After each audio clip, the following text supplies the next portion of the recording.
દીપક પટેલ અમદાવાદથી આપણી સાથે જોડાઈ ગયા છે. જી સર, સવાલ પૂછો આપનો. હા મેડમ, ઇન્ફોસિસ બાય કરેલ છે 1265 ભાવે 300 શેર અને ફ્રેશ એન્ટ્રી કરવાની છે આઈટીસીમાં. બંનેમાં લોંગ ટર્મ વ્યૂ છે અને ઇન્ફોસિસ વધુ એડ કરી શકાય આ ભાવે? ખુશી મેડમને ક્વેશ્ચન છે.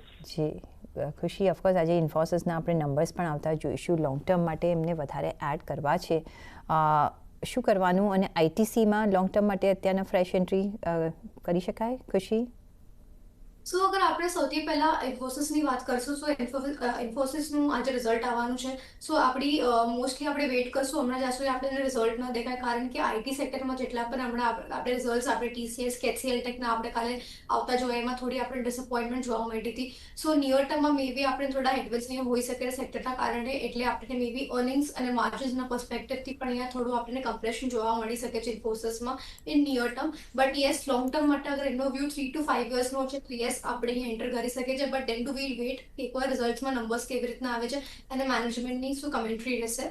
અને આગળ આપણે વાત કરીએ આઈટીસી માટે, સો આઈટીસીમાં યસ સારા લેવલ્સ પર હમણાં સ્ટોક કરેક્ટ થઈ ગયો છે અને લોંગ ટર્મ પર્સપેક્ટિવથી અગર અહીંયા એન્ટર કરો તો યસ બટ શ્યોર આપણે ફોર શ્યોર અહીંયા કરી શકીએ છીએ. બેલેન્સ શીટ્સમાં પણ અહીંયા સ્ટ્રેન્થ આપણે રિટર્ન થતાં આપણે જોઈ રહ્યા છીએ. ડેટ ઘણું ઓછું થઈ ગયું છે કંપનીનું, અને સ્પેશિયલી આ વખતે અગર આપણે જોઈશું તો કંપનીના માર્જિન્સ અને રેવન્યુના પર્સપેક્ટિવથી પણ ગ્રોથ ઘણો સારો રહ્યો છે. સો યસ આઈટીસી આપણે ફ્રેશ એન્ટ્રી કરી શકીએ છીએ.